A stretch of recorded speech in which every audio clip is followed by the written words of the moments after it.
여러분 안녕하십니까? 진성호의 융단 폭격 시작합니다.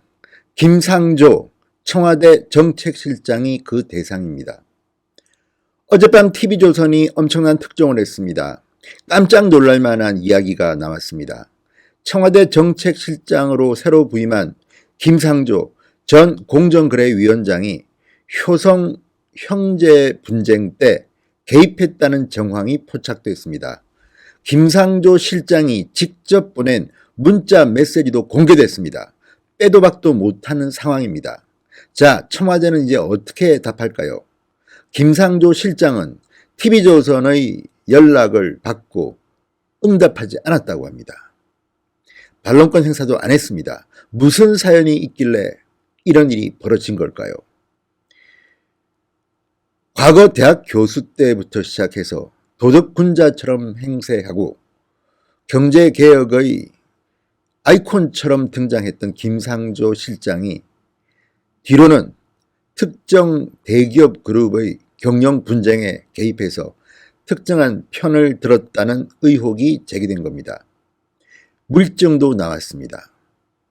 법적으로는 모르겠지만 도덕적으로는 비난받아 마땅합니다.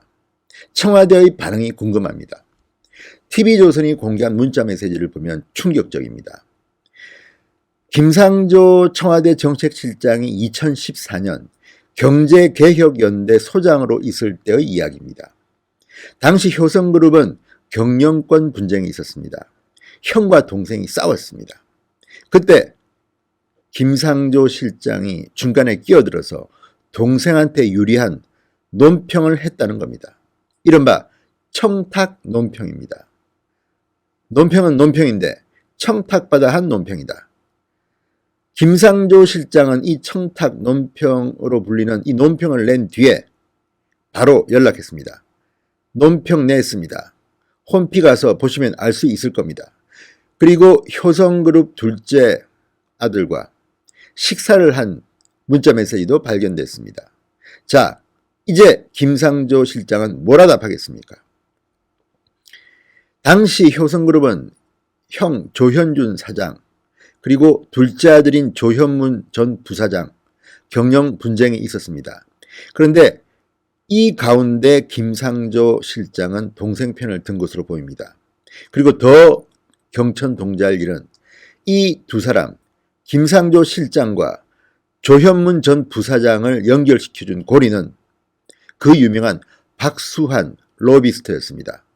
박수환 로비스트는 이명박 정권 때 대우조선 남상태 사장 연임 로비에 개입했다가 실형이 확정된 로비스트입니다. 당시 상당히 논란의 중심에 섰던 인물로 언론계와 정재계에 넘나들면서 불법적인 일을 했다는 비판을 받고 법정에서도 실형을 선고받은 인물입니다. 그런 인물이 박수환 로비스트가 김상조 실장과 이런 내밀한 문자 메시지를 주고받았다는 사실 자체가 충격입니다.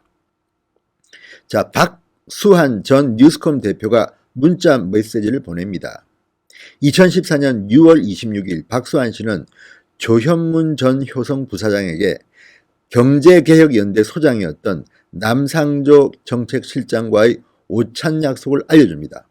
그리고 7월 20일 김 실장에게 서울 종로의 한 식당 이름과 전화번호가 담긴 예약 확인 문자를 보냅니다. 박 전 대표가 그룹 경영권을 놓고 형과 다투던 조 전 부사장, 김 실장의 식사 자리를 주선했던 것입니다. 이런 자리에 나가는 것 자체가 경제개혁연대 소장으로서 적절한지가 의문입니다.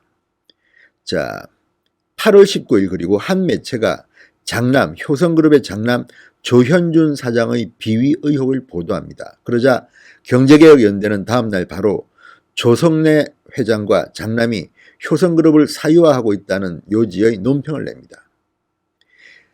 김상조 실장은 박수환 씨한테 논평 사실을 문자 메시지로 통보합니다. 보도 관련 논평 나갔습니다. 경제개혁연대 홈피에서 확인하실 수 있습니다. 김상조 드림 이렇게 되어 있습니다. 이 문자 메시지가 김상조 실장이 보낸 게 맞다면 너무 속보인 것 아닙니까? 겉으로는 도덕군자인 채 행세하고 개혁의 기수처럼 행동하면서 뒤로는 이렇게 특정 대기업 그룹의 경영 분쟁에 끼어들어서 특정한 편을 드는 것이 경제개혁연대 소장으로서의 올바른 처신인지 묻지 않을 수가 없습니다. 자, 더 앞거는 이 박수환 씨는 김 실장의 문자를 받고 그대로 조 전 부사장 동생에게 전달합니다. 그러자 조 전 부사장은 일이 잘 됐다며 박수환 씨를 격려합니다. 자, 이런 것들을 보면 정말 상당히 내밀하게 지금 개입된 것 같습니다. 자, 그리고 조현문 동생 조현문 전 부사장은 이렇게 또 문자 메시지를 보냅니다. 박수환 씨한테 마음만 받으신다고 물건은 안 받으신다고 한다. 이런 요지의 문자 메시지를 보냅니다. 그러니까 이 문자 메시지를 보면 김 실장에게 김상조 실장에게 조 전 부사장은 모종의 선물 제공을 시도한 그런 정황이 엿보입니다. 이게 어떤 물건인지는 모르겠지만 마음만 받으신다고 이렇게 적었습니다. 그렇지만 박수환 씨는 생색을 냈으니 됐다고 의미를 부여합니다. 자, 이 당시 상황을 보면요. 문자 메시지가 분명히 있고 나름대로 서로 간에 주고받았습니다. 점심을 먹었고 문제가 생기자 그에 맞는 청탁 정황이 있는 논평을 냈습니다. 그리고 논평을 냈다고 알려줍니다. 생색을 냈습니다. 그러니까 그 뒤로 어떤 일들이 오고 갔는지는 우리는 모릅니다. 문자 메시지는 안 나왔지만 김 전 실장에게 둘째 조 전 부사장이 어떻게 접근해서 어떤 일들이 그 뒤 있었는지 우리는 알지 못합니다. 그렇지만 의혹은 가질 수 있습니다. 이것은 검은 빗거래로 보입니다.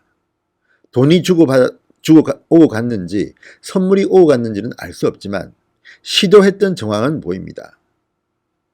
경제개혁연대의 소장이 과연 이런 일에 이렇게 깊숙이 개입해도 되는 일인지, 그 뒤로도 김상조 실장은 교수로서 한성대 교수로서 이런 삼성이는 대기업 비판 개혁 운동을 해왔습니다. 그렇다면 또 의문이 생깁니다. 과연 김상조 실장은 효성그룹에만 개입했는지 아니면 또 다른 대기업 문제도 개입했는지 의문이 생길 수밖에 없습니다. 물론 물증이 없기 때문에 예단하지는 않겠습니다. 이 한 가지 정황만 보더라도 김상조 실장은 도덕적으로 자유로울 수가 없습니다. 청와대 정책실장입니다. 굉장히 중요한 자리입니다. 대기업의 저승사자로 불렸던 김상조 실장이 이런 일까지 이렇게 개입되어 있으리라고는 상상할 수도 없습니다. 자, 이게 터졌습니다. 이제 어떤 일이 벌어질까요? 청와대는 뭐라 답할 것이며 김상조 실장은 또 뭐라 답하겠습니까? 경제개혁연대 관계자는 청탁을 받고 그런 논평을 낸 적은 없었던 것 같고요. 이렇게 말했습니다. 조현민 전 부사장은 2011년 아버지 조성래 회장과 형 조현준 회장의 경영 방식의 문제를 제기하면서 그룹을 떠났고 2014년에는 형을 횡령 배임 혐의로 고발하고 손해배상 소송까지 냈지만 패소했습니다. 왜 이런 경영 분쟁에 경제개혁연대 소장이 깊숙이 들어가 있는지 알다가도 모를 일입니다. 청와대는 이 문제의 진상을 조사를 해야 할 겁니다. 또 적당히 넘어가려고 했다가는 큰 코 다칠 겁니다. 지금 일본의 경제보복으로 굉장히 힘듭니다. 경제 책임자가 정책실장입니다. 그런데도 이런 일에 얽혔으니 일본과의 분쟁, 일본의 경제보복에 대한 해답도 나오기 힘들겠지요. 그래서인지 문재인 대통령은 어제 열린 국무회의에서 일본의 경제보복에 대해서는 한마디도 하지 않았습니다. 침묵을 지키고 있습니다. 도대체 이 일본의 경제보복이 왜 생긴 겁니까? 결국은 문재인 대통령의 외교 부재 때문 아닙니까?